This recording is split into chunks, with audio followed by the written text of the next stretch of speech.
Hello दोस्तों, कैसे हो। आज हम सीखने वाले हैं द्विघात बहुपद क्या होता है और द्विघात समीकरण और दो घात समीकरण को हल करने की जितनी भी विधियां होती हैं वो बताएंगे हम। तो चलिए, द्विघात बहुपद उसे कहते हैं जिसमें x की अधिकतम घात 2 हो, जैसे x square ax plus b x plus c. इसको दो घात बहुपद कहते हैं। इसमें x की अधिकतम घात 2 है, यहाँ पर 2 है, यहाँ पर 1 है, तो 1 लिखा नहीं जाता है, वो सिर्फ वहाँ रहता है। इसको दो घात बहुपद कहते हैं। और दो घात समीकरण सेम वही रहता है, सिर्फ यहाँ बराबर 0 हो जाता है, यहाँ पर इजकल टू 0। इसको दो घात समीकरण कहते हैं और इसको दो घात बहुपद कहते हैं। यहाँ पर बराबर 0 नहीं है तो दो घात बहुपद है, और अगर बराबर 0 है तो दो घात समीकरण। बस यही अंतर है दो घात बहुपद और दो घात समीकरण। तो आज हम दो घात समीकरण को हल करने की जो विधियां हैं उसको उसी से हल करेंगे। दो घात समीकरण को हल करने के 3 विधियां हैं। नंबर 1 है गुणनखंड विधि, और नंबर 2 है पूर्ण वर्ग बनाकर, और नंबर 3 है, ये एक प्रकार का सूत्र है, श्रीधराचार्य। इस तीनों विधि द्वारा आज हम इस वीडियो में द्विघात समीकरण का हल करना सीखेंगे। तो चलिए उदाहरण के द्वारा समझते हैं। उदाहरण नंबर 1 है एक्स स्क्वायर प्लस 5x और प्लस 3 प्लस 6 है इक्वल टू 0। अब इसी को हम हल करेंगे। अब द्विघात समीकरण का मानक रूप होता है ax, यही मानक रूप होता है। तो यहाँ देखिए एक्स स्क्वायर के आगे 1 है और यहाँ एक्स स्क्वायर के आगे कुछ नहीं है, तो हम a बराबर 1 मान लेंगे। जब कुछ नहीं है तो 1 मान लेंगे। जैसे यहाँ x के ऊपर कुछ नहीं है तो वहाँ पर हम 1 मान लेंगे। तो यहाँ कुछ नहीं है तो 1 मान लिए। और b बराबर देखिए x के आगे b है, तो यहाँ x के आगे 5 है तो x बराबर 5 मान लेंगे। और यहाँ c है तो c बराबर 6 मान लेंगे। ये हो गया। अब इसी 5 को दो भागों में हम तोड़ेंगे कि जोड़ने पर 5 आ जाए और गुणा करने पर 6 आ जाए। तो वैसे 2 2 3 2 3 5 आएगा, 2 3 6 हो जाएगा। तो इसका ये दो फैक्टर होंगे। तो ये x square plus 2x plus 3x, देखिए गुणा करने पर 6 आ रहा है और जोड़ने पर 5x आ रहा है, प्लस 6 इक्वल टू 0। अब यहाँ से x और यहाँ से एक x दोनों बाहर निकाल लेंगे। इतने में से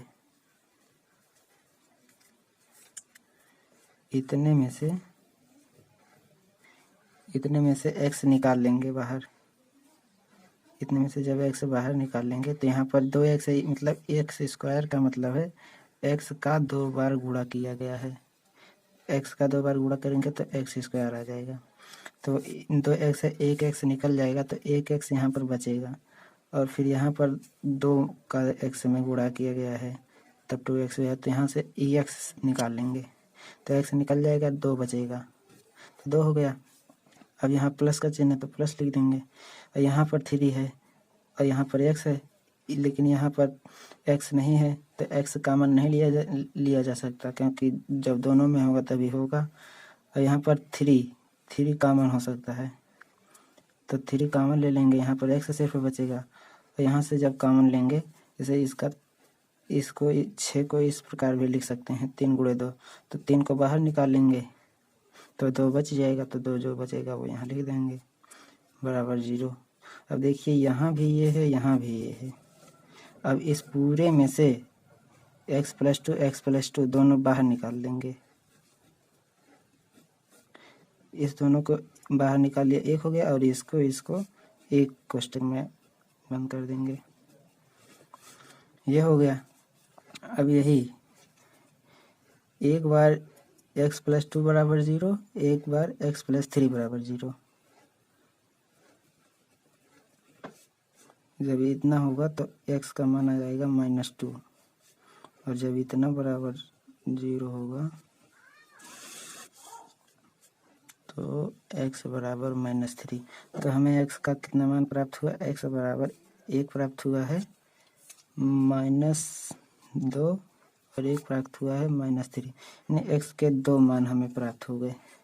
इसका मतलब यह है कि अगर जो हम इस समीकरण में इस समीकरण में x का मान अगर -2 रखेंगे या -3 रखेंगे तो बराबर 0 आएगा। रखकर एक बार जांच कर लेते हैं। इसको रखकर जांच करते हैं। तो -2 है, -2 रखकर स्क्वायर हो जाएगा। अब प्लस है प्लस, 5 है 5, -2 और +6 हो गया बराबर 0। अब इसका जब स्क्वायर करेंगे तो +4 आ जाएगा, क्योंकि माइनस का माइनस में गुणा होगा, माइनस गुणे माइनस बराबर हो जाएगा प्लस। अब प्लस नहीं, यहाँ माइनस हो जाएगा, क्योंकि प्लस का जब माइनस में गुणा होगा तो हो जाएगा माइनस। तो यहाँ प्लस है, यहाँ माइनस है, इसका जब गुणा होगा तो यहाँ हो जाएगा माइनस, और 5 दूना 10 हो जाएगा। अब +6 है बराबर 0, और 6 और 4 10, 10 - 10 बराबर 0, और 10 में से 10 गया 0, 0 बराबर 0। ये तो होता ही है, 0 के 0 बराबर होगा। इससे यह सिद्ध होता है कि हमारा ये जो x का मान है यह सही है। आप x बराबर 3 रखकर भी जान सकते हैं, उसका मान भी यही 0 आ जाएगा। अगर जो 0 यहाँ कुछ मान लीजिए 4 आ गया, तब ये आपका आंसर गलत है। इससे जांच किया जा सकता है। अब ये गुणनखंड विधि द्वारा हम ज्ञात कर चुके। एक और उदाहरण लेते हैं। जैसे मान लीजिए 4, ये √5x² + 7x - 3 √5 बराबर 0। एक बार मिला लें। यही है। अब इसको हम हल करेंगे। अब इसको पहले a बराबर देखिए, यहाँ क्या है, x² के आगे 4 √5 है, तो a का मान यह हो जाएगा, और b का मान हो जाएगा 7, और c का मान हो जाएगा, ये चिन्ह लेकर माना जाएगा। इतना हो गया। अब देखिए, इसमें थोड़ा दिमाग लगाना है। इसको पहले लिख देंगे, इसको अब इसको 2 भागों में तोड़ना है। मतलब जोड़ने पर 7x आए, और गुणा करने पर यहाँ पर इतना नहीं, पहले इसका गुणा कर लेंगे। तो देखिए पहले कितना आता है गुणा करने पर। तो 4 × 12 हो गया, और प्लस √5 का √5 में गुणा होगा तो 5 आ जाएगा। तो 4 × 12 और 5 17 हो जाएगा इसका मान। इसका मान हो गया 17।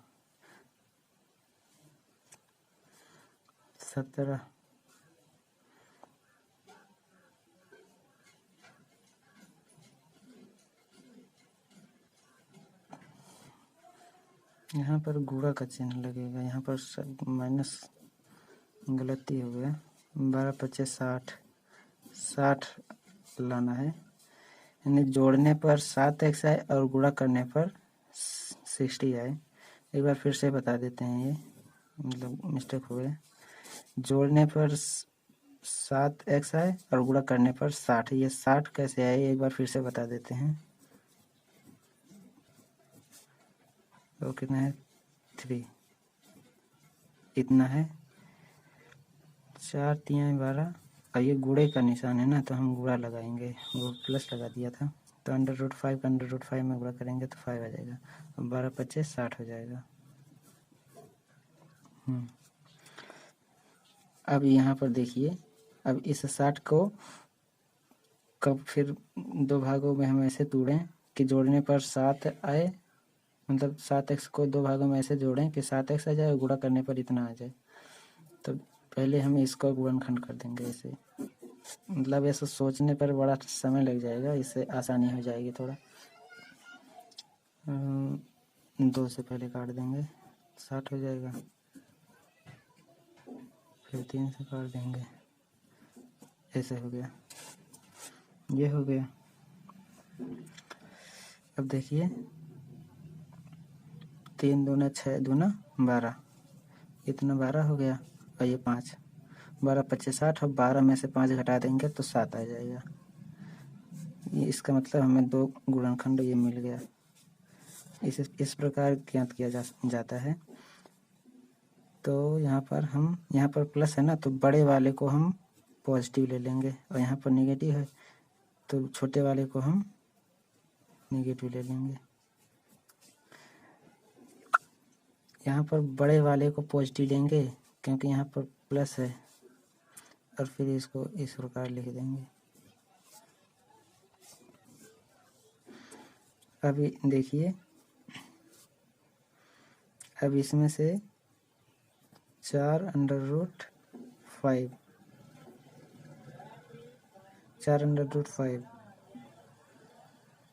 कॉमन लेंगे, x यहाँ से भी निकल जाएगा, x यहाँ से, और फिर प्लस x ये बाहर नहीं चला गया। अब इसमें से कॉमन लेंगे,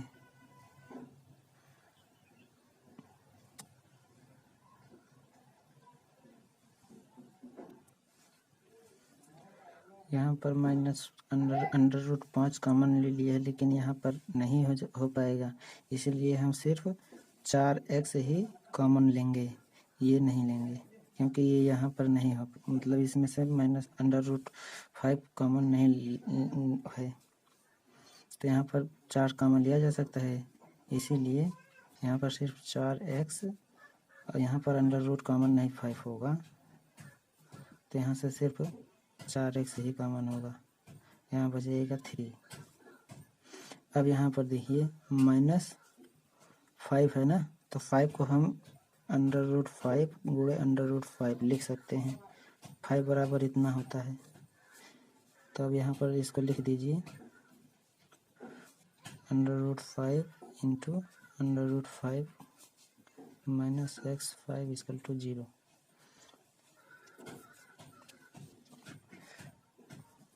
इसको उसी प्रकार लिख देंगे।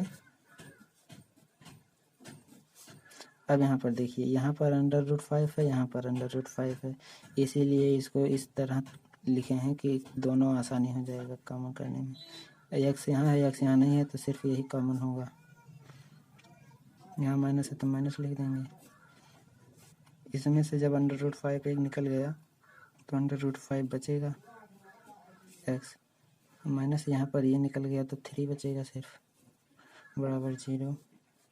और यहाँ पर देखिए ये माइनस चिन्ह है, इसी में से भी निकल गया, यहाँ पर पॉजिटिव हो जाएगा। यहाँ पर ये है, यहाँ पर ये है, दोनों सेम है, दोनों सेम होना चाहिए, नहीं तो कॉमन नहीं होगा, इसीलिए। तो इसमें से जब माइनस अंडर रूट 5 कॉमन ले लिया, तो इसमें भी सिर्फ माइनस अंडर रूट 5 कॉमन लेना होगा, दोनों कॉमन ले लिया। अब अंडर रूट 5x प्लस 3, ये एक कोष्टक में हो गया, और 4x माइनस अंडर रूट 5 ये एक कोष्टक में हो गया, इक्वल टू 0। अब एक बार इतने बराबर हम 0 रखेंगे तो x का मान आ जाएगा, इसको इस तरह भेजेंगे तो -3 हो जाएगा, चिन्ह बदल जाता है, और यहाँ x बराबर, ये यहाँ गुणा है तो इधर आएगा तो भाग होगा, एक मान ये निकला। और अगर जो x 4x minus under root 5 equal to 0, तब x का मान आ जाएगा, इधर ले जाएंगे तो प्लस हो जाएगा, +4, ये दो x के मान आए हैं।